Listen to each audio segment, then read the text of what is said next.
Hollis Stam, don't nibble.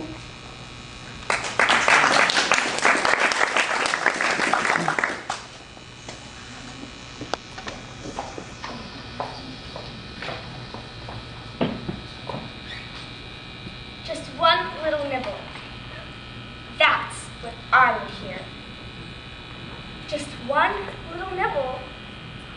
Do you know what it was? Meal after meal. But no, I never wanted to take that one bite.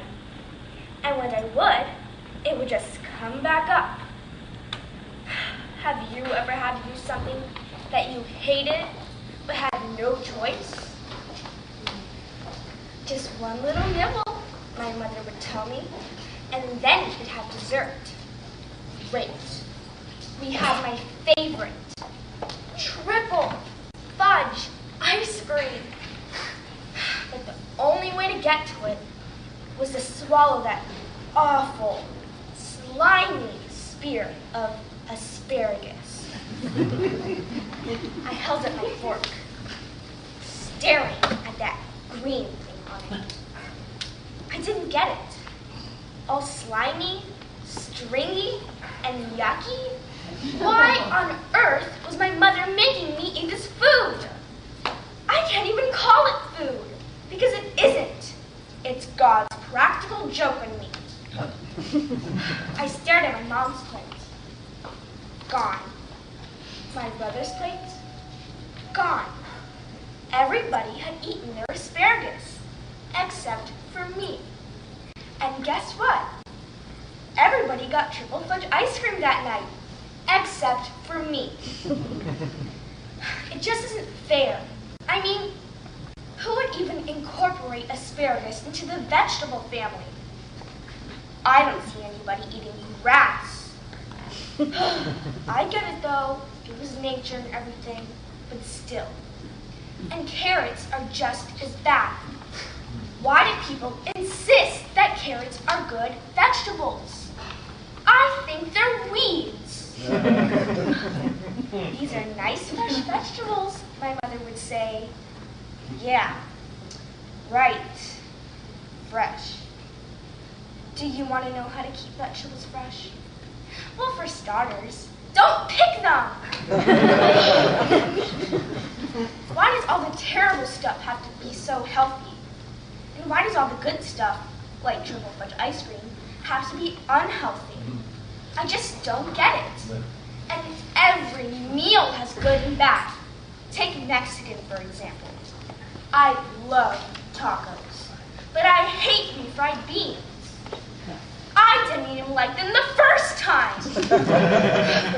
But there goes my mom, cooking up the same nasty beans again, as if they'd be better the second time.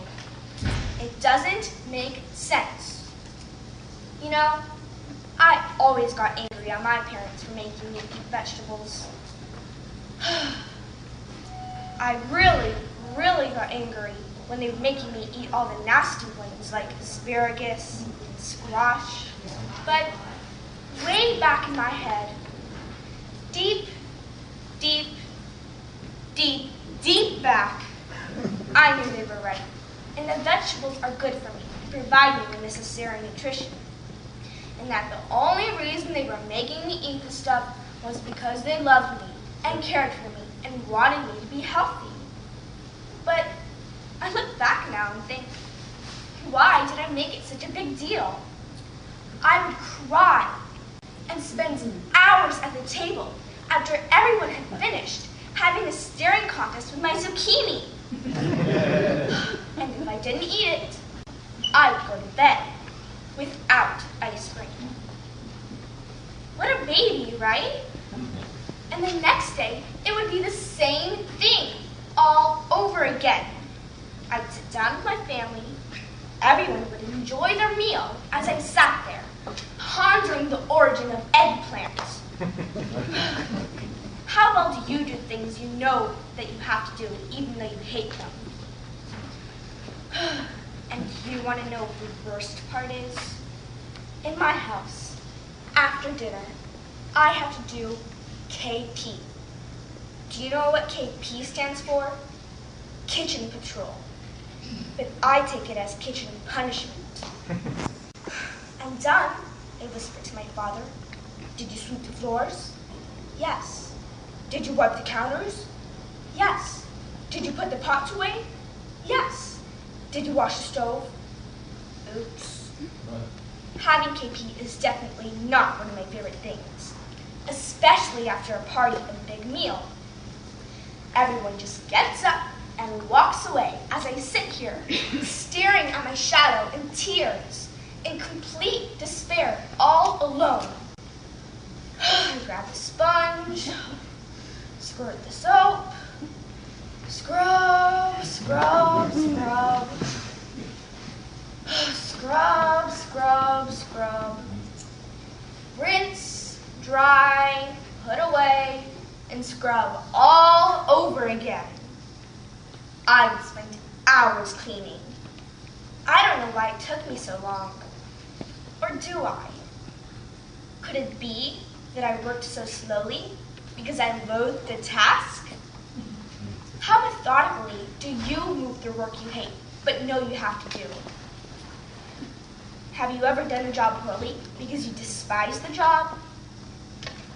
Well, I've realized something recently that may help you with these problems. Instead of spending hours and hours on something that you don't want to do, why not just march right through it? If you know you have to do it anyway, you can get it over and done with and finish it properly and get right on to your own triple fudge ice cream sooner rather than later. I used to clench my fists. I used to scream. I used to kick and scream.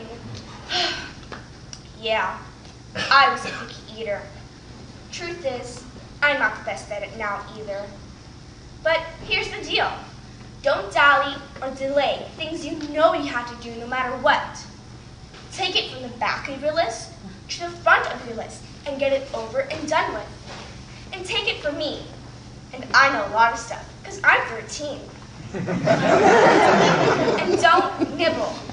Take big bites.